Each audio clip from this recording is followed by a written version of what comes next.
Selamat pagi, siang, sore, atau malam. Perkenalkan nama saya Gifren Talumingan dan sekarang saya akan mempresentasikan tentang seminar proposal saya dengan judul Pengembangan aplikasi mobile portal akademik terintegrasi e-learning berbasis state management report. Latar belakang saya mengambil judul tersebut yaitu berdasarkan Survei Sosial Ekonomi Nasional Suksesnas 2022, tercatat bahwa 67,88% penduduk Indonesia telah memiliki telepon seluler, meningkat dari 65,87% pada tahun 2021. Tingginya akses internet terhadap telepon seluler ini juga tercantum dari peningkatan akses internet, di mana 66,48% penduduk mengakses internet pada 2022, dibandingkan dengan 62,10% pada tahun sebelumnya. Dalam lingkup akademik, portal akademik berperan sangat penting sebagai sistem informasi yang menyediakan berbagai layanan terkait kegiatan akademik universitas dan dapat diakses melalui internet. Seiring dengan itu, e-learning hadir sebagai bentuk pembelajaran jarak jauh atau distance learning yang memanfaatkan teknologi komputer dan jaringan internet melalui e-learning. Peserta didik dapat belajar secara fleksibel tanpa dibatasi ruang dan waktu.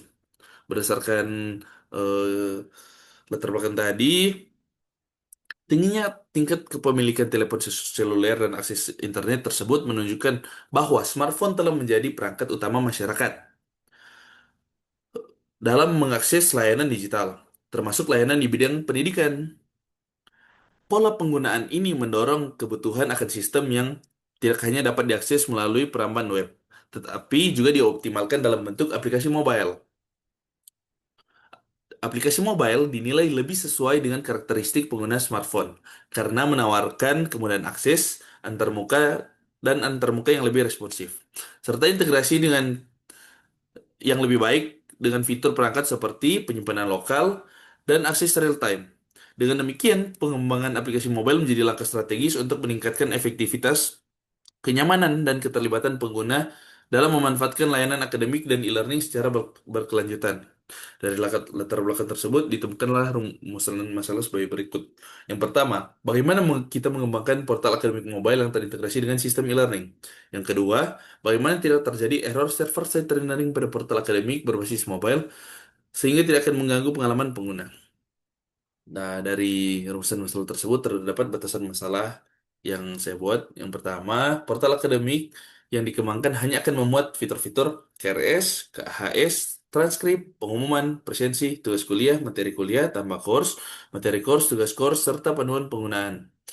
Portal akademik yang akan dikembangkan hanya untuk role mahasiswa dan dosen, serta pengembangan dan implementasi menggunakan framework Flutter dengan State Management Report dan Next.js by backend. Selanjutnya, di sini terdapat tujuan tugas akhir saya yaitu pertama, mengembangkan portal akademik mobile yang terintegrasi dengan sistem e-learning. Yang kedua, mengembangkan portal akademik mobile terintegrasi untuk memudahkan pengguna dalam melakukan absensi dan pengumpulan tugas tanpa perlu berpindah antar subdomain. Yang ketiga, mengembangkan portal akademik yang menyediakan layanan yang memudahkan mahasiswa ataupun dosen dalam aktivitas belajar mengajar. Nah, di sini terdapat manfaat tugas akhir. Yang pertama adalah penelitian ini dapat digunakan oleh sivitas akademik dalam pembuatan portal akademik yang terintegrasi dengan sistem e-learning. Yang kedua, dapat memberikan pengetahuan tentang penggunaan framework Flutter dan penggunaan State Management Riverpod dalam pembuatan aplikasi mobile. Yang ketiga, dapat memudahkan untuk penggunaan portal akademik dan e-learning untuk pengguna perangkat mobile.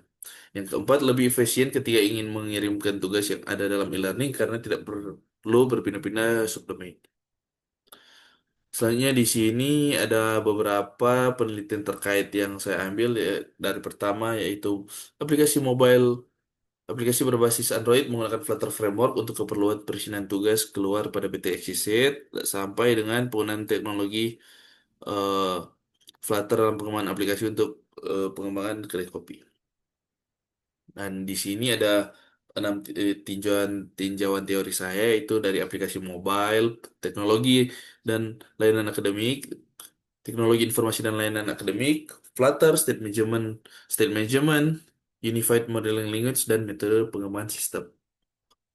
Selanjutnya di sini adalah metode pelaksanaan saya dari pertama tempat Universitas Samratulangi sampai dengan eh, untuk dari Agustus sampai Desember untuk pengembangan. Selanjutnya di sini ada alat dan bahan yang saya gunakan. Di sini dapat dilihat dalam tabel yang ada. Yang pertama ada kategori untuk perangkat keras. Di sini ada laptop, handphone, untuk Android dan iOS, serta perangkat lunak. Ada beberapa IDE dan version dari bahasa dan framework yang akan saya gunakan. Selanjutnya di sini terlampir untuk kerangka berpikir saya dari mulai sehingga selesai, dari mulai penetapan judul tugas akhir studi literatur, dan dari studi literatur tersebut saya mendapatkan latar belakang dan latar belakang, serta dari latar belakang tersebut terdapat rumusan masalah dan tujuan dan manfaat. Setelah itu saya menggunakan pengumpulan data dan menganalisis kebutuhan sistem dan analisis kebutuhan pengguna. Selanjutnya masuk ke dalam perancangan sistem dan implementasi untuk prototype. Apakah fitur sudah sesuai? Jika tidak, akan kembali ke perancangan sistem. Jika ya, akan melanjutkan kepada evaluasi dan penulisan laporan akhir sehingga selesai. Di sini ada untuk metode pengembangan perangkat lunak saya. Di sini saya menggunakan metode prototyping dari Titania Priscilia 2021. Di sini ada tiga untuk listen to customer, build reverse mockup, customer test drive mockup. Dan di sini terlampir untuk eh, tampilan mockup onboarding dan home, yaitu splash screen, login screen, dan untuk home screen. Di sini ada mockup untuk presensi, ada kelas, UAS, dan event. Dan selanjutnya ini untuk daftar pustaka saya.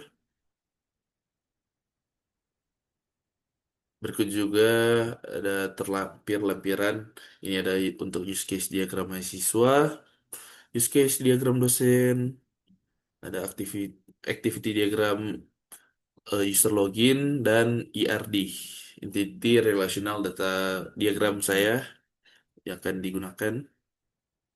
Dan sekian presentasi dari saya. Mohon maaf jika ada salah dan kurangnya. Terima kasih.